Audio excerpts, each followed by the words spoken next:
سورۃ الرحمن کی آیت نمبر 26۔ الحمدللہ وکفی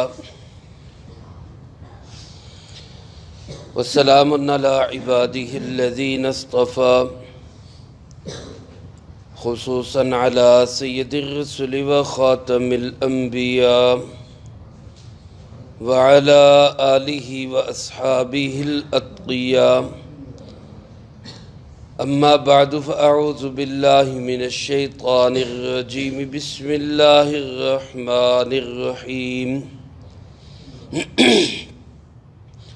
کل من علیہا فان ویبقى وجہ ربک ذو الجلال والاکرام، فبأی آلاء ربکما تکذبان، یسألہ من فی السماوات والارض کل یوم هو فی شأن، فبأی آلاء ربکما تکذبان، سنفرغ لکم ایہا الثقلان، فبأی آلاء ربکما تکذبان، یا معشر الجن والانس ان استطعتم ان تنفذوا من اقطار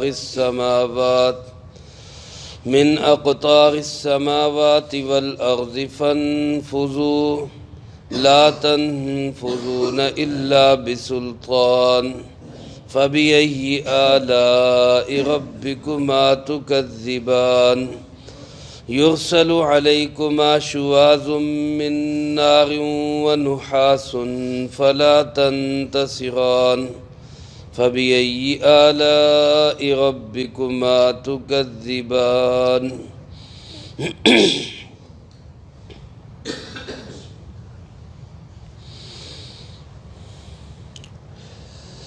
ان آیات مبارکہ میں اللہ رب العالمین نے اپنی کچھ اور نعمتوں کا بھی ذکر کیا، اپنی عظمت اور شان اور بزرگی کا بھی ذکر کیا، اور اس کے ساتھ ساتھ انسانوں اور جنوں کو ایک چیلنج بھی کیا ہے۔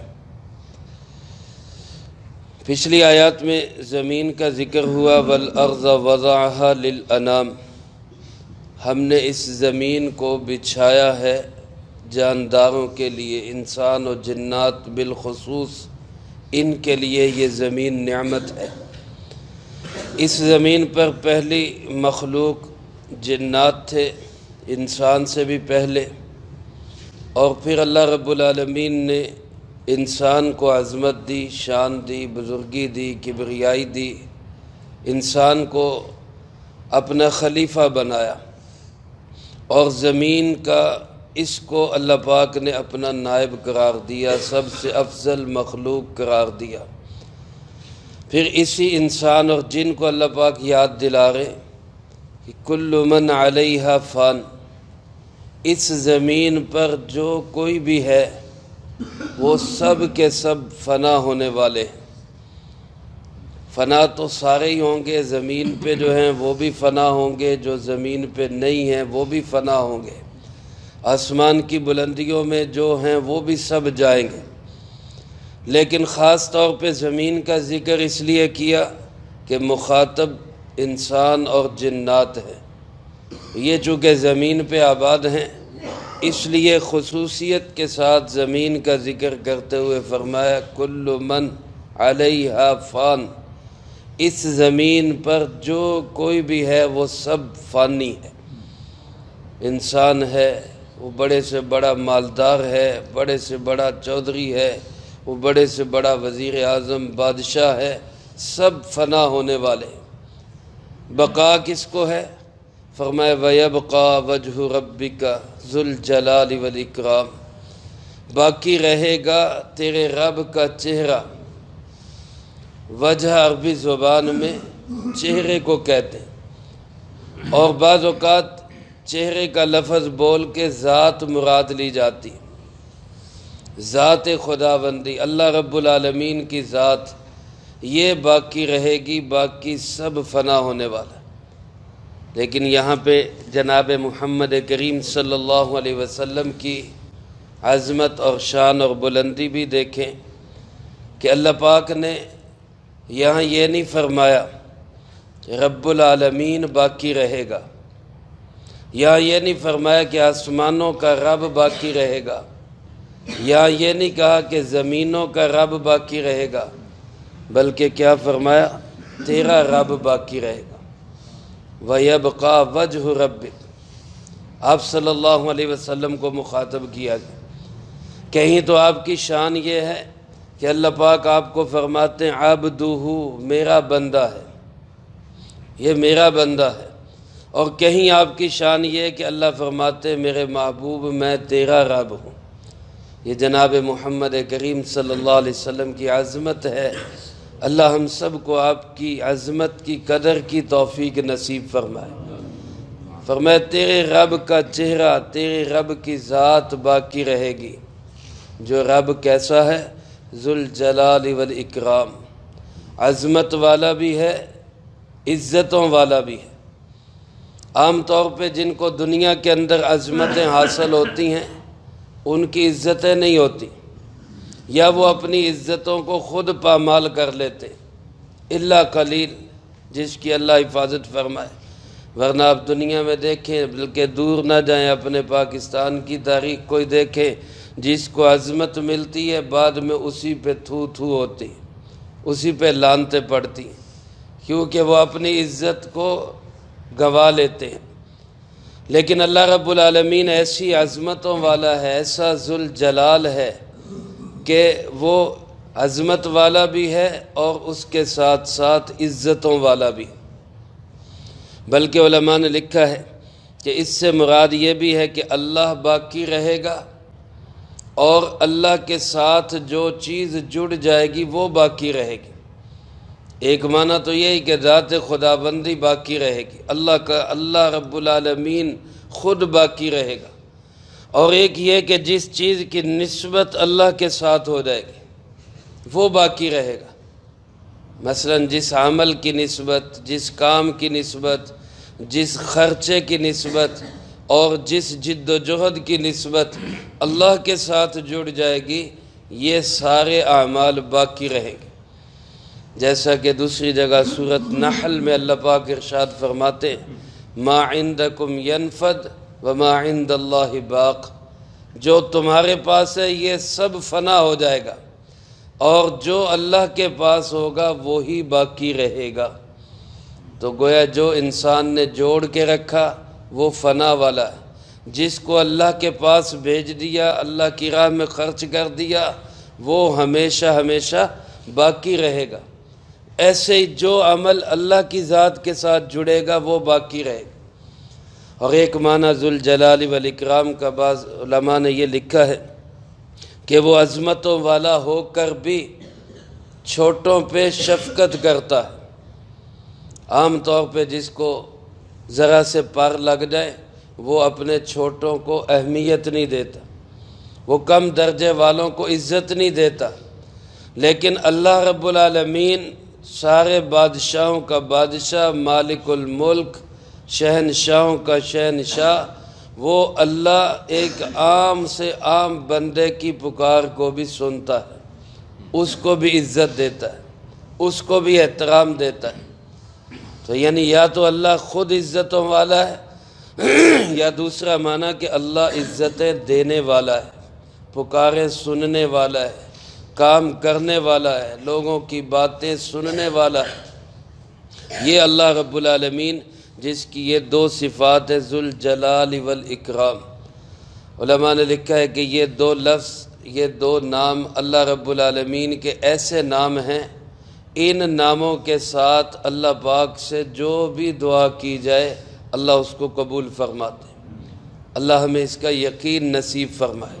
اسی لیے ایک حدیث پاک میں بھی آپ صلی اللہ علیہ وسلم نے فرمایا العزُّ بِالْجَلَالِ وَالْإِكْرَامِ، یا ذوالجلال والاکرام کو لازم پکڑ لو، یا ذوالجلال والاکرام کی پابندی کرو، یعنی جب بھی دعا کرو تو ان الفاظ کے ساتھ دعا کیا کرو، اے ذوالجلال والاکرام، اے ذوالجلال والاکرام۔ یہ اللہ کی عظیم صفات ہے۔ اس کو ذکر کر کے اللہ پاک فرماتے ہیں فَبِأَيِّ آلَاءِ رَبِّكُمَا تُكَذِّبَانِ، تم اپنے رب کی کس کس نعمت کو جھٹلاؤ۔ پھر آگے اسی ذوالجلال والاکرام کی تشریح اور وضاحت یوں کی، فرمایا یسألہ من فی السماوات والارض، آسمان و زمین میں جو بھی ہیں سب اسی کے در کے منگتے، سب اسی کے در کے منگتے، سب اسی کے محتاج ہیں۔ کوئی زبان سے سوال کرتا ہے، جیسے ہم انسان، اللہ پاک ہمیں توفیق دے، ہم سوالی ہیں، اللہ کے سامنے جھولیاں پھیلا کے بیٹھے ہوتے ہیں، اللہ کے در کے منگتے ہیں۔ جنات سوال کرتے ہیں، کوئی سوال کرتا ہے زبان حال سے، جیسے جانور ہیں، پودے ہیں، کیڑے مکوڑے ہیں، یہ زبان سے اگرچہ نہ بھی مانگے لیکن اپنے حال سے یہ ظاہر کرتے ہیں کہ ہم محتاج کس کے ہیں؟ اللہ رب العالمین۔ اسی طرح فرشتے اگرچہ ان کو ضرورت نہیں، وہ کھانے کے محتاج نہیں، پینے کے محتاج نہیں، لیکن فرشتے بھی محتاج ہیں کس کے؟ اللہ رب العالمین۔ سارے جن، سارے انسان، سارے نبی، سارے فرشتے سب کس کے در کے منگتے ہیں؟ اللہ رب العالمین۔ یسألہ، اسی سے سوال کرتے ہیں، من فی السماوات والارض، وہ سب جو آسمانوں میں ہیں اور وہ سب جو زمین میں۔ اور پھر اللہ کی شان، اللہ کی قدرت، فرمایا کل یوم ہوا فی شأن، ہر وقت، یوم سے مراد علماء فرماتے ہیں یہ وقت ہے، ہر وقت وہ کسی نہ کسی کام میں ہے، ہر وقت اللہ کسی نہ کسی کی ضرورت پوری کر رہا ہے۔ کروڑوں نہیں، اربوں انسان اس وقت دنیا میں موجود ہیں، ہر بندے کی ضرورت اللہ پاک پوری کر رہا ہے، ہر جن کی ضرورت اللہ پاک پوری کر رہا ہے، ہر پرندے کیڑے مکوڑے کی ضرورت کون پوری کر رہا ہے؟ اللہ رب العالمین۔ اربوں انسان، کھربوں مخلوقات، ان سب کو ہر لمحہ کسی کو رزق دے رہا ہے، کسی کو زندگی دے رہا ہے، کسی کو صحت دے رہا ہے، کسی کو موت دے رہا ہے، کسی کو عروج دے رہا ہے، کسی کو زوال دے رہا ہے، کسی کو اونچا کر رہا ہے، کسی کو نیچا کر رہا ہے۔ اللہ رب العالمین کو اتنے کام ہیں، ہر وقت وہ کسی نہ کسی کام میں مشغول ہے۔ لیکن اس کے باوجود یہ نہیں کہا جا سکتا کہ وہ اللہ تھک گیا، یہ نہیں کہا جا سکتا کہ اس اللہ کو اب آرام کی ضرورت ہے، یہ نہیں کہا جا سکتا کہ اس اللہ کو بھی اب جو ہے نیند کی ضرورت ہے۔ ہر وقت وہ کسی نہ کسی کام میں مشغول ہے، کسی نہ کسی کی ضرورت پوری کر رہا ہے۔ یہ اس کی دو صفات ہے کہ عظمت والا بھی ہے اور اس کے ساتھ ساتھ لوگوں پہ احسان کرنے والا بھی، ہر وقت کسی نہ کسی کے کام آ رہا ہے۔ فرمایا فَبِأَيِّ آلَاءِ رَبِّكُمَا تُكَذِّبَانِ، بتاؤ تم اپنے رب کی کس کس نعمت کو جھٹلاؤ۔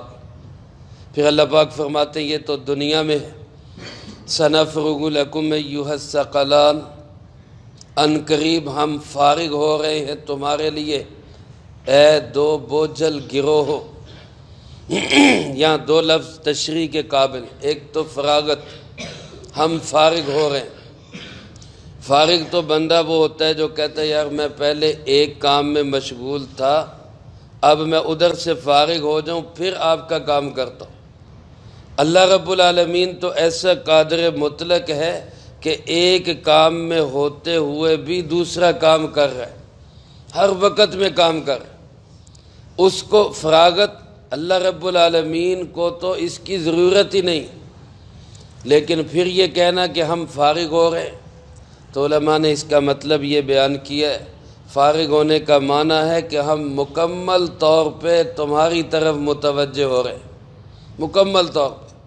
اس وقت تو اللہ رب العالمین کو مختلف کام ہیں، کئی کام ہیں، لیکن ایک وقت آئے گا جب میدان حشر لگے گا، اللہ پاک کو وہاں ایک ہی کام ہوگا کہ وہ سب کا حساب کتاب کرے گا اور عدل اور انصاف کرے۔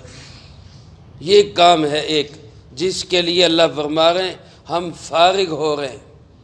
فارغ ہونے کا مطلب ہم پوری طرح متوجہ ہوں گے اس کام کے لیے کہ تمہارے زندگی کے ایک ایک لمحے کا ہم حساب کریں اور پھر تمہاری اعمال پہ تمہیں جزا دیں اور گندے کاموں پہ تمہیں سزا دیں، اس کے لیے ہم فارغ ہو گئے۔ اور دوسرا لفظ فرمایا ایھا الثقلان، اے دو بوجھل گروہ۔ ثقلان ثقل کا تثنیہ ہے، اور ثقل کہتے ہیں بوجھ والے کو۔ بعض علماء فرماتے ہیں بوجھ والا دو طرح کا ہوتا ہے، ایک بڑا، ظاہر ہے جو بڑا ہوگا اس کا بوجھ ہوگا، اور ایک عظمت والا۔ اللہ پاک نے یہاں دو گروہ جن کو مخاطب کیا ہے، ان سے مراد ایک انسانوں کا گروہ ہے، ایک جنات کا گروہ۔ جنات بھی سنیں، انسان بھی سنیں، دونوں متوجہ ہوں کہ ہم تم دونوں کے لیے فارغ ہو رہے ہیں۔ ان کو بڑے گروہ اس لیے فرمایا کہ یہ ذمہ دار ہیں، یہ مکلف ہیں۔ باقی کسی مخلوق کو اللہ نے مکلف نہیں بنایا۔ کتنی مخلوقات اللہ کی، جانور ہیں، پرندے ہیں، چرندے ہیں، درندے ہیں، کیڑے مکوڑے ہیں، کسی کو اللہ نے کسی حکم کی ذمہ داری نہیں دی، نماز پڑھنے کی، حلال کمانے کی، فلاں فلاں، کوئی ذمہ داری نہیں، نہ ہی ان سے پوچھ گچھ ہوگی، کوئی حساب کتاب بھی نہیں ان کا۔ لیکن جو انسان اور جن ہیں، یہ دونوں مخلوق اللہ کے ہر حکم کے پابند، شریعت کے پابند۔ جس طرح ہمیں حکم ہے حلال کماؤ، حرام سے بچو، جنات کو بھی یہی حکم ہے حلال کماؤ، حرام سے بچو۔ رسول اللہ صلی اللہ علیہ وسلم کی خدمت میں جنات حاضر ہوئے اور عرض کی اللہ کے محبوب جی صلی اللہ علیہ وسلم، ہمارے لیے کوئی خوراک کا آپ ارشاد فرما دیں، ہماری خوراک کیا ہوگی، ہماری خوراک کیا ہوگی؟ تو آپ صلی اللہ علیہ وسلم نے فرمایا کہ جو بھی جانور اللہ کے نام پہ ذبح کیا جائے گا اور مسلمان اس کو کھائے گا، انسان اس کو کھائے گا، اور اس کی ہڈیاں وہ کسی پاک جگہ پہ ڈالے گا، تو وہ ہڈیاں تمہیں پہلے سے زیادہ گوشت والی بن کے ملیں گی۔ علماء نے لکھا ہے کہ جو ہڈیاں ہوتی ہیں ان کو بھی گندی جگہ پہ، نالیوں میں، گٹروں میں نہیں پھینکنا چاہیے، بلکہ کسی صاف جگہ پہ ایسی جگہ رکھ دینا چاہیے تاکہ یہ جنات کی خوراک بن سکے۔ ہمارے دائیں بائیں ہیں، ادھر ہر وقت پھرتے رہتے ہیں، لیکن وہ نقصان نہیں دیتے جب تک کہ انسان کوئی ایسی حرکت ان کے ساتھ نہ کرے جس سے وہ تنگ ہو جائے۔ تو اس لیے جنات بھی مکلف ہیں، ان کو بھی اسی طرح ہماری طرح نماز کا حکم ہے، قرآن کی تلاوت کا حکم ہے۔ پھر ان کے اندر بھی اسی طرح گروہ ہیں، کوئی مسلمان ہیں، کوئی عیسائی ہیں، کوئی یہودی ہیں، کوئی ہندو ہیں، مختلف مذاہب، پھر مختلف فرقے۔ تو لہٰذا جو احکامات اللہ رب العالمین کی طرف سے ہمارے لیے، وہی جنات کے لیے، اور انسانوں جنوں دونوں کو اللہ پاک فرما رہے میں آ رہے ہیں تواڈے ال سنفرغ لکم ایھا الثقلان۔ پنجابی میں ترجمہ کریں تو کیا بنے گا؟ میں آ رہا ہوں تواڈے ال، میں فارغ ہو رہا ہوں تمہارے لیے، تمہارے ایک ایک عمل کا حساب کروں گا۔ اور علماء نے لکھا ہے یہ وقت ہوگا جو کون سا وقت ہے؟ قیامت کا دن، حشر کا میدان۔ فرمایا فَبِأَيِّ آلَاءِ رَبِّكُمَا تُكَذِّبَانِ، تم اپنے رب کی کس کس نعمت کو جھٹلاؤ گے؟ پھر اللہ پاک نے انسانوں جنوں کو چیلنج کیا براہ راست مخاطب کر۔ ثقلان کا لفظ جس طرح یہاں دو جماعتوں کے لیے استعمال ہوا ہے، انسانوں جنات کے لیے، رسول اللہ صلی اللہ علیہ وسلم نے اس کو دو عظمت والی چیزوں کے لیے بھی استعمال کیا۔ آپ نے ایک موقع پہ ارشاد فرمایا ترکت فیکم ثقلین، میں نے تمہارے اندر دو بڑی عظمت والی چیزیں چھوڑی، اگر تم ان عظمت والی چیزوں کے پیچھے پیچھے چلو گے تو کبھی گمراہ نہیں ہوگے۔ دو عظمت والی چیزیں چھوڑی ہیں، اگر ان چیزوں کے پیچھے چلو گے کبھی گمراہ نہیں ہوگے۔ یہاں آپ نے ثقلین کا لفظ ارشاد فرمایا، ترکت فیکم ثقلین، میں نے تمہارے اندر دو ثقلین چھوڑی، دو بوجھل چیزیں، عظمت والی چیزیں چھوڑی۔ اور ایک جگہ پہ آپ نے فرمایا کتاب اللہ و سنتی، ایک اللہ کی کتاب اور ایک اپنی سنت، اور ایک جگہ پہ فرمایا کتاب اللہ و عترتی، اللہ کی کتاب اور اپنے اہل بیت۔ یعنی یہ دو چیزیں، اہل بیت سے مراد آپ کے گھرانے کے لوگ بھی اور آپ کے روحانی اولاد اور شاگرد یعنی حضرات صحابہ اکرام رضی اللہ تعالی عنہم اجمعین۔ تو جو بندہ کتاب اللہ اور سنت یعنی اللہ کے محبوب اور صحابہ اکرام رضی اللہ تعالی عنہم اجمعین ان کے پیچھے پیچھے چلے گا وہ کبھی گمراہ نہیں ہو سکتا۔ اللہ پاک فرماتے یا معشر الجن والانس، اے جنوں اور اے انسانوں، اب نام لے کے مخاطب کیا۔ پہلے تو صرف دو ثقلین، دو جماعتیں، دو گروہوں، اب نام لیا اے جنوں اے انسانوں، ان استطعتم ان تنفذوا من اقطار السماوات والارض فانفذوا، اگر تمہارے اندر ہمت ہے، اگر تم کر سکتے ہو کہ تم آسمان و زمین کے کناروں سے نکل جاؤ تو فانفذوا، جاؤ، چھٹی ہے تمہیں، نکل جاؤ۔ اللہ کی طرف سے کھلا چیلنج ہے، کھلی چھٹی ہے، بھاگ سکتے ہو بھاگ جاؤ، جاؤ نکلو، آسمان و زمین کے دائروں سے نکل جاؤ باہر۔ میرے عزیز دوستو، یہ کھلی چھٹی اللہ نے دی، لیکن اس میں انسانوں سے پہلے اللہ نے جنوں کو کہا ہے، جنوں تم ہی نکل سکتے ہو، نکل جاؤ، کیونکہ جنات عام طور پہ انسانوں سے زیادہ طاقتور ہیں، زیادہ تیز سفر کرنے والے ہیں، تو تمہیں تو پہلے میں کہتا ہوں تم نکل سکتے ہو، نکلو آسمان و زمین سے باہر۔ انسانوں تم بڑے بڑے آج دعوے کر رہے ہو کہ ہم نے راکٹ بنا لیے، ہم نے جناب بڑے بڑے وہ خلائی جہاز بنا لیے اور ہم جناب بڑی آگے آگے جا رہے ہیں۔ اللہ فرماتے جاؤ، دوڑو، بھاگو، نکلو، آسمان و زمین سے نکل سکتے ہو، نکل جاؤ، کھلی چھٹی ہے۔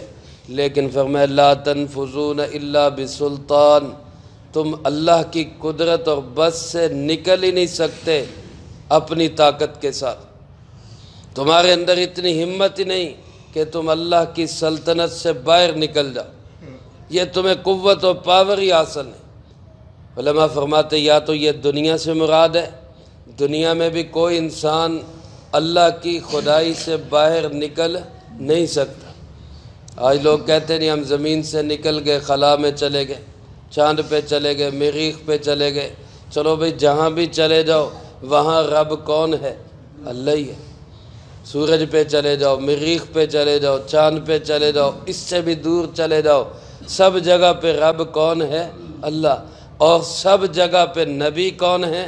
جناب محمد کریم صلی اللہ علیہ وسلم۔ سارے زمانے آپ کے، ساری جگہ آپ کی۔ اللہ اور اس کے محبوب صلی اللہ علیہ وسلم کی قدرت اور آپ کی عظمت اور آپ کی نبوت سے باہر کوئی انسان نہیں جا سکتا، کوئی جن نہیں جا سکتا۔ اور بعض علماء فرماتے ہیں اس سے مراد آخرت ہے کہ میدان حشر میں اللہ انسانوں اور جنوں سے کہے گا جاؤ جاؤ، جس نے بھاگنا ہے بھاگ جاؤ، جاؤ چلے جاؤ۔ اور انسان اور جنات کوشش بھی کریں گے، لیکن جدھر کو جائیں گے آگے فرشتوں کا پہرا لگا ہوگا، جدھر جائیں گے آگے فرشتوں کا پہرا لگا ہوگا، پھر گھوم پھر کے وہیں اللہ کے پاس ہی آئیں۔